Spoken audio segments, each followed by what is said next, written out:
Good morning, everybody. I'm Richard Baker. I'm the CEO and co-founder of a company here in the UK called Tokenovate. So firstly, thank you very much for turning up and joining this session. It's great to see so many faces in the audience. So I'm going to talk to you about blockchain technology and the role it has in powering the future of finance. And you've already heard a little bit about this in some of the sessions this morning. But finance is a big topic. And so I'm going to break this down at the early part of my session to talk really about market infrastructure and to look at some of the design principles and the selection choices for blockchain technology in the world of financial services. And then, if I've successfully done that, I'm going to try and talk a little bit about the choices Tokenovate has made and how we interact with our clients and what they really are evaluating when they're looking at using digital ledger technology to underpin the future of finance. And as I animate, hopefully, that platform that we've been building and how it gets put to use, I'm going to then take a use case, a lens through that platform, and try and illustrate how we have actually started to serve the transformation of asset classes and the trading of those asset classes. So finance, firstly. I think finance, firstly, has to be set in context to there's a broad continuum when we talk about finance. At one end, there's the retail experience that you and I, as everyday consumers, experience, so retail banking. Obviously, that has been transformed through cloud services, microservices. We all enjoy now 24/7, 365 access to retail banking.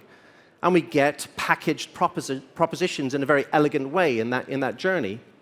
And that's setting a very high bar, actually, for how we expect a financial service experience or other experiences of our life to start to present themselves. But if we step back from the retail finance side of the market, we step into the heavily regulated capital markets and wholesale markets.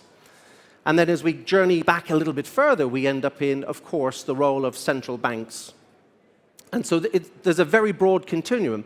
And what I'd like to talk about is actually all of that market is subject to significant disruption. There is a very significant movement underway, and it's referred to as the re-engineering of financial market infrastructure.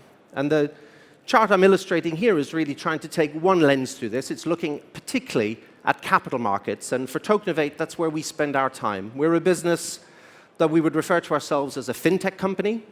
The name itself is a play on tokenization of novation. And novation is a legal process that is used every day, in fact, every minute, when we come to looking at the role of derivative trading. So whether they're exchange-traded derivatives or over-the-counter derivatives, these derivatives are economic and legal contracts that the world uses in very high volume that underpins most financial assets that are existing in capital markets, but also underpin the propositions that you and I have as consumer experiences. And what I mean by that is when I go to the local retail store and buy my TV, or I buy my sofa, or when I take a mortgage, or where I take debt, where I take a loan, there is a derivative behind those products ironing out volatility, taking out price risk, and the relationship, particularly between physical commodities and financial futures. Derivatives are used extensively for managing volatility and risk exposure. It tends to be known as the role of hedging. And so when I look at that capital markets journey, what we've really got on screen here is that there has been an awakening over the last few years of the proposition of digital ledger technology to transform not only the operational processes, but also the product design and the proposition that can go to market. And so we live and need to live in a practical world when it comes to this transformation. This really is a digital transformation process. I think if we take a step back in time, maybe 10 plus years, most financial market enterprise customers would have been sitting with enterprise architectures. They would be running in-house databases, in-house compute. And actually, whilst cloud was really racing in upcoming markets like gaming and music and video streaming, it was slow for capital markets to embrace cloud computing. And that is a very similar journey now for blockchain technology. Financial markets has been looking at blockchain for the last 7 years, but they've had to really educate themselves on what is this technology and how safe is it to put into highly regulated and compliant markets. Now, that said, the end point here is there's some really big forecasts that I'm going to touch on as we go through these presentations, but certainly over the next 5 to 7 years, we are witness to a transformation of that market infrastructure. And just to finally context market infrastructure before I step into some of the design considerations, we're really talking about clearing houses and clearing banks. We're talking about exchange venues and multilateral trading facilities. We're talking about prime brokerage firms and interdealer brokers. And we're talking about the end users, the participants that enter into these derivative contracts or these financial instruments on a daily basis. All of those actors, those participants that make up the capital markets are currently underway testing blockchain technology, tokenization techniques, digital custody. They're transforming the issuance and the distribution of an asset. And I'm going to try and animate what some of that looks like through our platform. Now, in capital markets, there's a trade association called dFMI, and they did a fairly big study with all of their member associations looking at the journey board of, well, if you're about to select a blockchain or digital ledger to go into your institution, how do you start? And there's a long list of eligible criteria, but high on that list, and I think this gets skipped over a lot. We rush into the exciting part of a particular technique without really thinking about the consequences of that as an infrastructure over time. I think we have seen 7 years ago private permissioned blockchains really being the first technology to go into capital markets in particular, to start to play around with transforming life cycles, to start thinking about repurposing assets. And a lot of those private implementations in the banks really helped educate the leadership teams in technology and product compliance and surveillance as to a new future. What does this technology offer? But I think it's also fair to say that those projects have come slowly to an end, realizing that they are actually just private databases. They're just emulating another siloed walled garden installation in the business. They didn't bring with them the promise of a shared consensus. They didn't bring with them a decentralized opportunity to have a timestamp that records the events that everybody can transparently attach to. So when I'm in a complex trading life cycle, actually, the timestamp consensus record keeping of a public blockchain has a very important role in synchronizing what everybody actually sees at the same time. So certainly in 2022 and 2023, we have seen the rise of public permissioned blockchains being adopted in wholesale and capital markets. And there's a number of projects around the world, and indeed we've seen the G20 regulators also get very friendly to bringing in their oversights and really getting a little bit deeper on what are the governance, privileges, sharing rules associated with a public permissioned architecture. And lastly, not to miss, but I think when we think of a decentralized world and we think about social networks into the future and the benefits of a public permissioned peer-to-peer architecture, of course, we will see over time that that public permissionless chain will have a much bigger role as we start to really see edge-to-edge payments, micropayments, both for devices as well as consumers play out. And I think we're at that junction now over the next 3 to 5 years as to how do you use a public permissionless chain and overlay privacy and overlay a governance structure that allows you to deal with enterprises using that utility architecture safely. And at Tokenovate, that's the path we've taken. We build on a public permissionless chain, but we've also been able to overlay private ledger governance and privilege and access control to that permissionless chain to allow us to meet the needs of those capital markets enterprises. Now again, I must admit, when I spend my time talking to clearinghouses, banks, exchanges, I often find myself in, so what do you know about blockchain conversations? And that range of knowledge is still quite vast in traditional enterprise markets. And it is fantastic to have conferences like this beginning to bring together, the concept of what is the protocol and how is the protocol different to the network. And when I've got a network, actually, how do I build on that network? What is the application stack? What's the software tooling that allows me to access that network? And blockchain technology, I think, in its simplest form, for me, boils down to two choices. And it's very confusing for CTOs, CIOs, product leads in enterprises to make choice at the moment because the rhetoric and the noise is very high.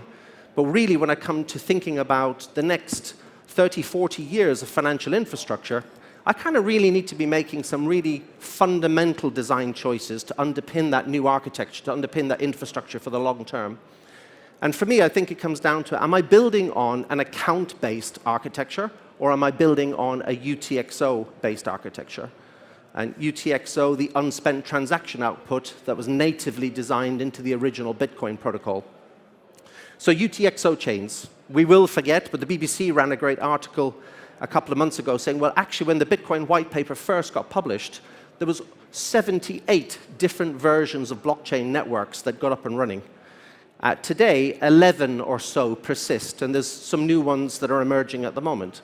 So on the UTXO side, we all hear in our daily lives about BTC through the lens of, the token, and the network behind the token largely being a store of value network to deliver, the monetary expectation that that token will rise over time.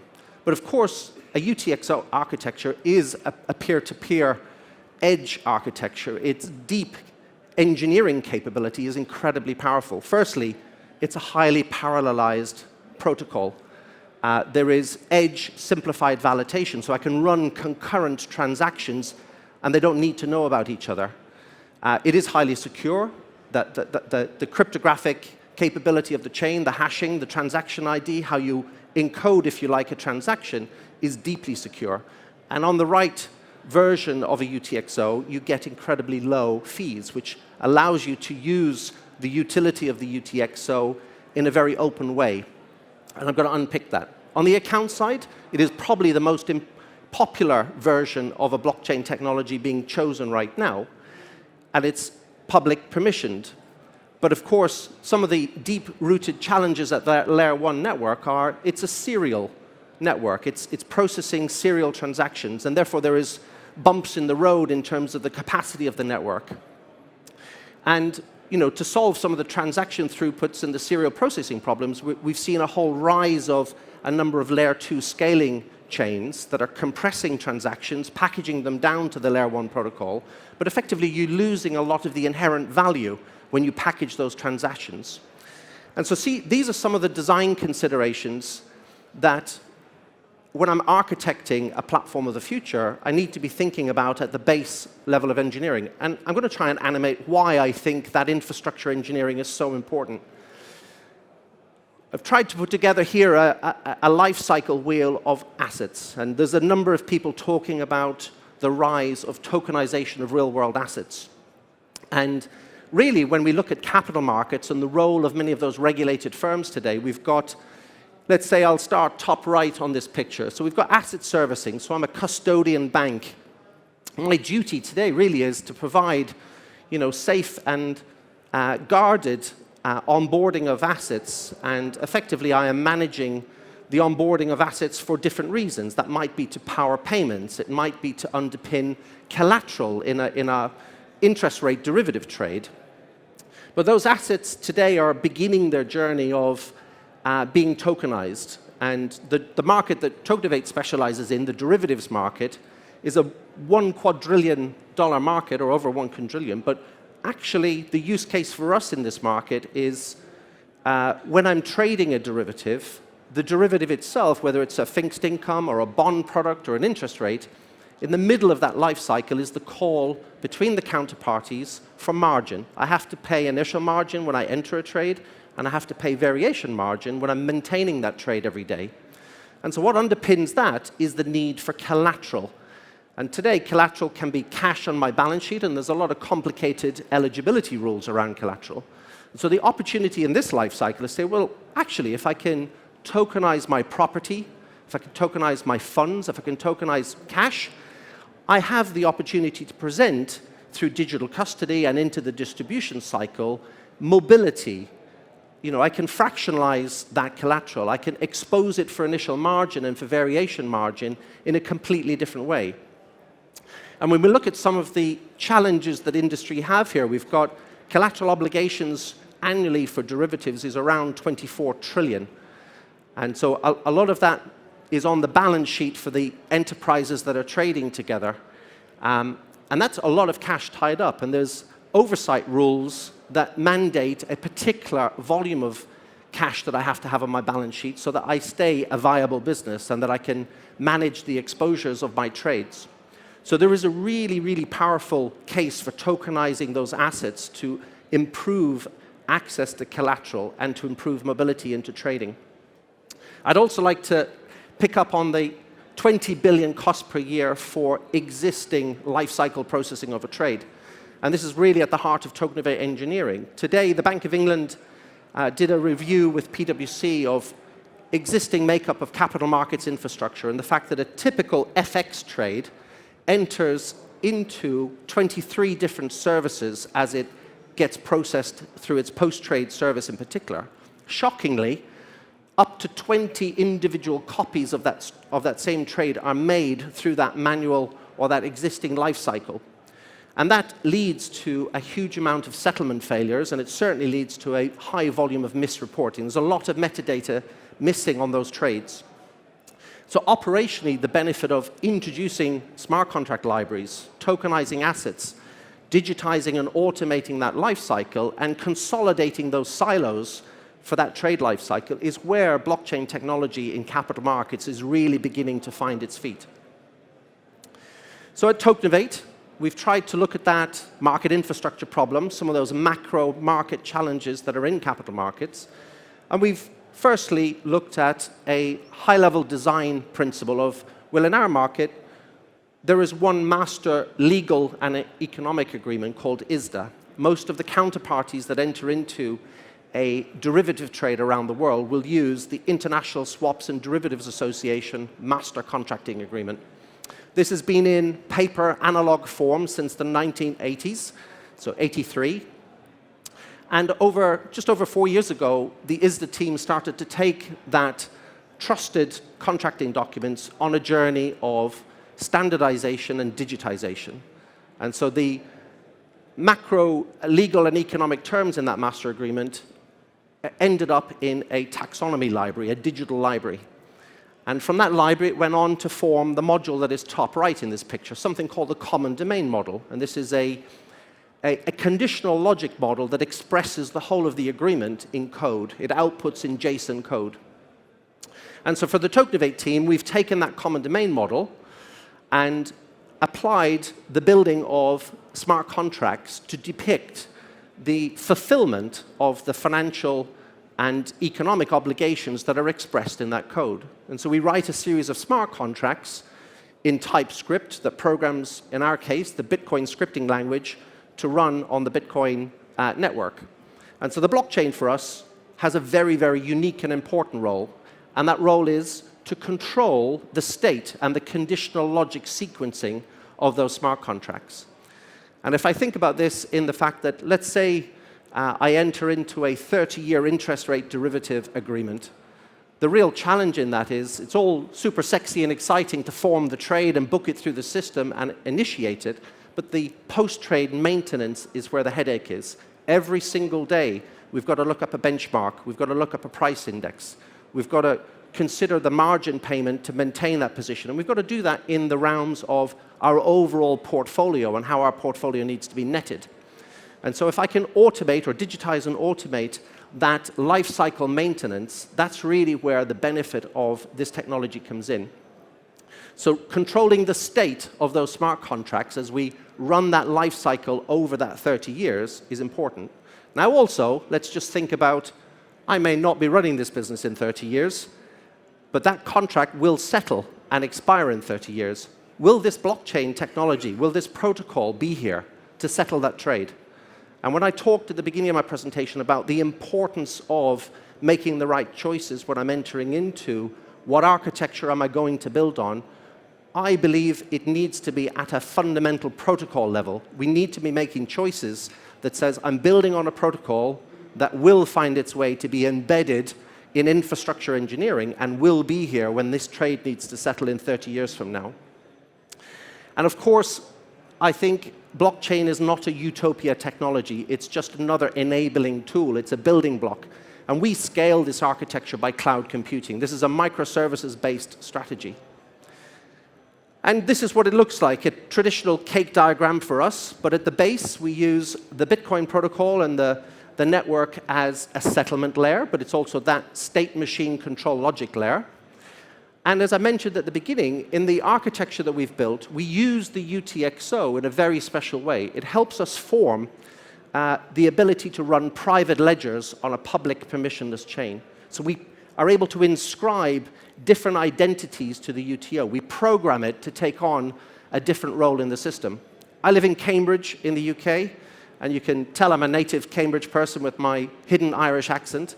But Cambridge is a biotech city, and I often talk about the UTXO looking like a stem cell in human biology. When a stem cell is formed, it's natively blank and has no identity. And it can be programmed to take on a particular role in the human body. And that's what a UTXO is like. We can inscribe it to take the role of entity ledger, to take the role of user ledger, meaning I'm setting up a bank account effectively in that entity ledger. But we also program it to undertake the movement of money, the movement of collateral, and to run those smart contracts in the system. And the smart contract layer in this picture is really depicting the main business event and business process functions that the smart contracts are programmed to undertake in the system. And I'm very grateful for the team really getting in and building this over the last couple of years. This system is really pioneering and is at the bleeding edge of what is a new dFMI market. Now let's animate that a little bit more. So I'd like to talk about, whilst we are building an asset class agnostic engine, ultimately the conditional logic model that I mentioned tells our system what smart contracts that need to be formed. So it doesn't matter whether I'm running an interest rate or whether I'm running fixed income, or I'm running real-world assets. We can program those smart contracts to undertake different trading functions. But one that I am personally passionate about and I'm really pleased to be working on is the tokenization of the journey towards net zero and the carbon market. And we looked at the carbon market just over a year ago, and this morning I'm delighted to say that we announced a collaboration with a UK firm, specifically a Scottish firm, called Land Carbon.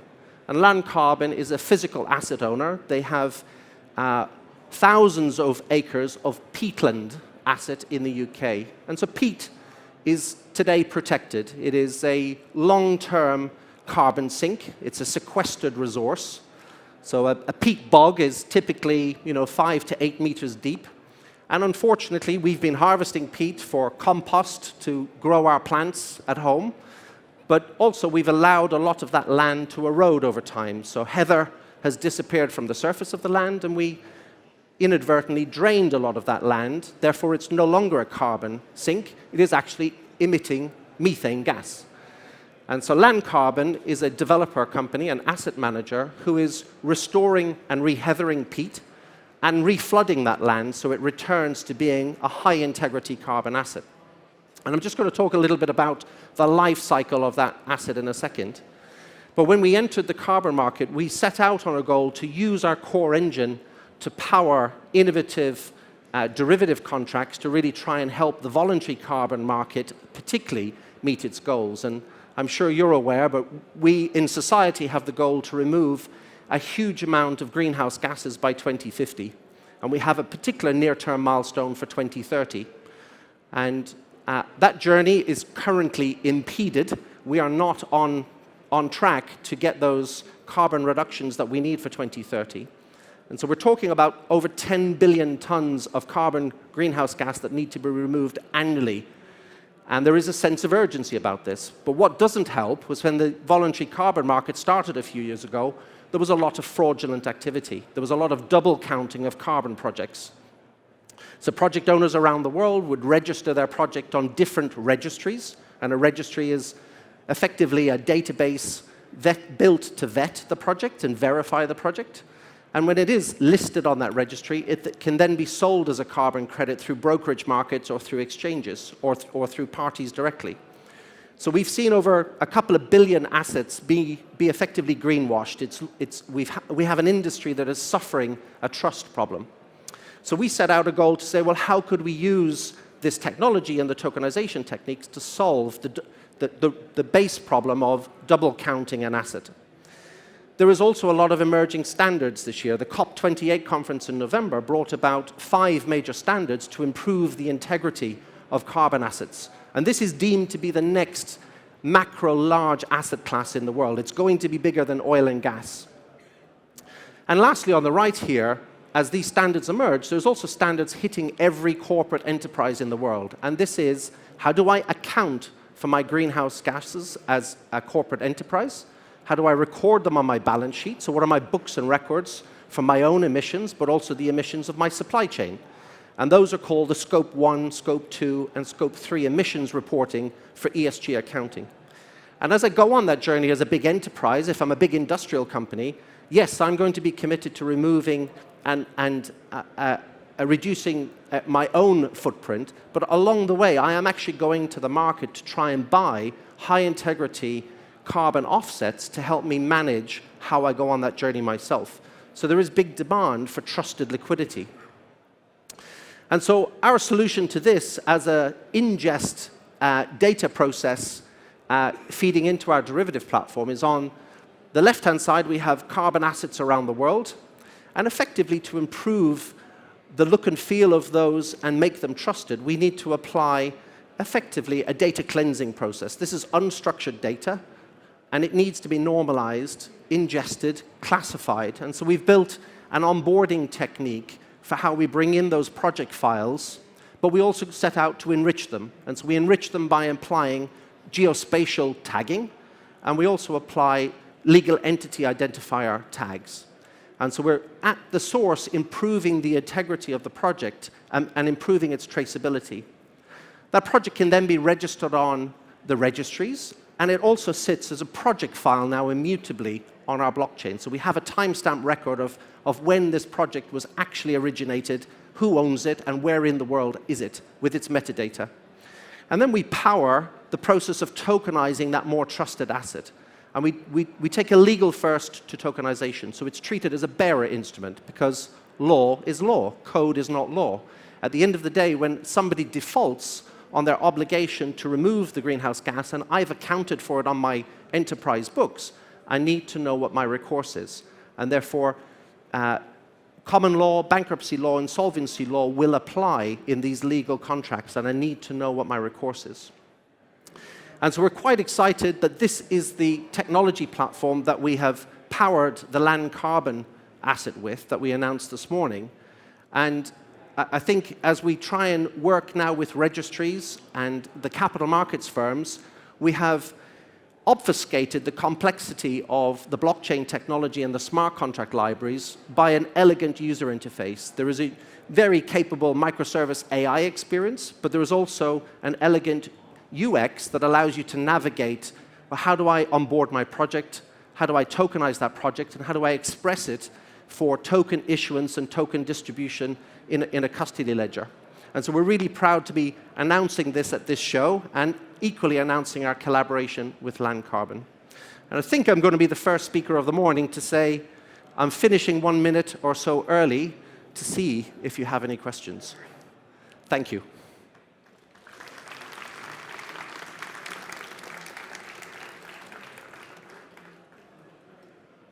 Thank you. I think there's a microphone here. So much. That was really, really interesting. I can't believe actually the stats on the transactions and the 20 touch points or 20 duplicates of a transaction, and fascinating what you've created. As pertains to tokenization, I think we're all quite aware of, and apologies for context, my frame of reference is the funds industry. We're all quite aware of the benefits like atomic settlement, lower cost, democratization, liquidity and collateral.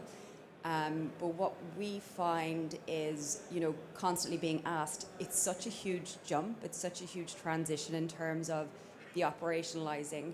And I think there needs to be a bit of a demystification of what's out there. The technology is there.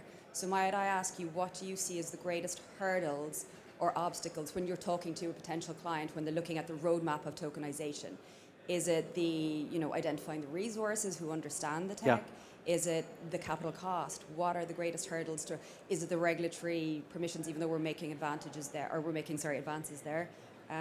Yeah.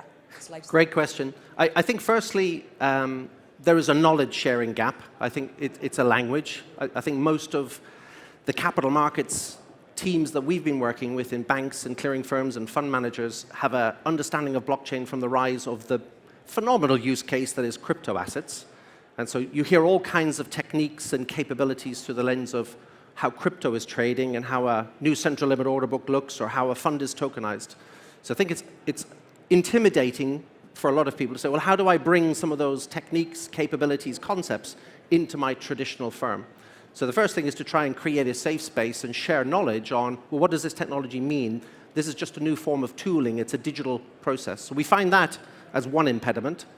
And just, I think, creating an environment where it's safe for people to say, do you know? Do you understand? Can we help you? Is really important. I think regulation is actually getting there. I don't see regulation as an impediment. Europe has done an incredible job. UK is about to follow shortly this year, but MiCA and DORA regulation in Europe, complementing MiFID II, it has paved the way for real-world assets meeting native digital assets. I think we have a very exciting set of opportunities in Europe, and wholesale reform in the UK, and some of the things we will see for late this year by the FCA and now the Digital Sandbox. I just do not see regulation as a barrier to getting on with this at all. So I would put knowledge sharing and removing the intimidation factor up there as the number one. Thank you.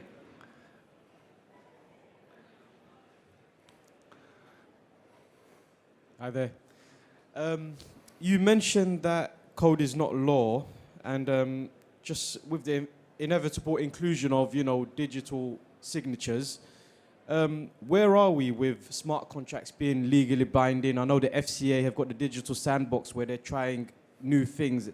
Is this something that is inevitable with smart contracts being legally binding, especially with tokenization and everything that is necessary for it legally? That is honestly the best question that you could bring to the insights stage. That is a very insightful question. You may or may not have seen that the UK Law Commission in the UK took through a policy last year, which got ratified for September, October, and enshrined. And the UK Law Commission work pioneered the recognition of digital signatures on all existing legal contracts. And so the UK is in an amazing place right now in that we recognize legally on a common law contract that a digital signature is fully recognized. In that work, though, from the UK Law Commission, they also set out the definition of smart legal contracts. And so there's a framework for smart legal contracts, and the Investment Association in the UK has picked that up to also blend it now with the best practice in industry for tokenizing assets and how you will express those into legal contracts. So yes, we have a solid framework now which is in law that we recognize digital signatures for common law contracts. And we have definition of smart legal contracts, and indeed we design that way. It's really important to say I'm not just jumping on an ERC20 token format. The format is almost irrelevant. That is just a digital transformation technique. I need to know that I've designed the asset subject to common law, property law. Is it a claims contract? Is it a registered contract? I need to use the existing law structures to make sure we manage fulfillment properly. So amazing question. Thank you. Okay, maybe one more, and then I better get off stage, I think. I can't see fully, I'm sorry. Hi, double-pronged question, talking about the carbon credit thing that you mentioned. Obviously, it's going to be a huge market going forward. Who are the customers that are going to buy the carbon credits? Are they companies that are going to be fined for making huge emissions? And the other side of the question is, who validates that carbon credit to say that it's certified to then offset the fine? Where's the regulatory infrastructure to validate that carbon credit has been real? Yep, great question. So the buyers are a lot of corporate enterprises around the world. And as I mentioned, a lot of those are looking to house a carbon offset on their balance sheet right now to offset the time lag for them to adjust their own carbon greenhouse gas footprint. And there's multiple buyers in industry right now seeking high integrity carbon credits. And I won't name names because I don't want to trip myself into anything today, but they're all very big institutions, from pension funds to commodity houses to trading firms to big manufacturing industrial processing companies. Yes, it's a strange makeup. Actually, the carbon market is currently unregulated. It's not yet denoted as a commodity asset class, so it doesn't fall under MiFID II, and it isn't subject to CFTC rules, for example, yet. I think it is destined in the next 24 months to head that way. It is a commodity asset. So right now, we have 30 to 40 registries around the world. Some of these are well-known, like Vera. And the registry has the role currently of running a methodology, a technique to say when you bring in your carbon project, they will verify your carbon asset, your recovery, removal, reduction process techniques, and they will assess, and they are the assessor, and you will only get an identification tag and you'll get a verified status on a registry if you've been vetted that way. And so at the point that you've been vetted, then you can be made available as a carbon asset and you can be sold in the market. There are independent assessors that have relationships with all of those registries. So here in the UK, part of the government, the land agency, for example, under DEFRA, there are independent assessors that go to these projects and will review the credibility of, are you a good project team? Have you got good governance? Are you hitting your milestones for removal? And so there are independent verifiers, and there's some new startups in this space using AI and geospatial technology to try and improve the integrity of that reporting. So actually it's maturing well, and the final point is ICVCM, VCMI, STBI, lots of little acronyms, but there's 5 standards that are coming in aggressively to the carbon market this year. And aggressive because actually we're going to be seeing carbon taxes in 2026 across Europe, so every enterprise will be paying a carbon tax on their footprint. And so there is a sense of urgency economically right now to be ready, but the bigger urgency is we have a duty and an obligation to remove these emissions. And so I think greasing the wheels and making sure that the technology serves those use cases and improves that transparency is important. But yeah, good bodies emerging this year. And I better go. Thank you so much, everybody.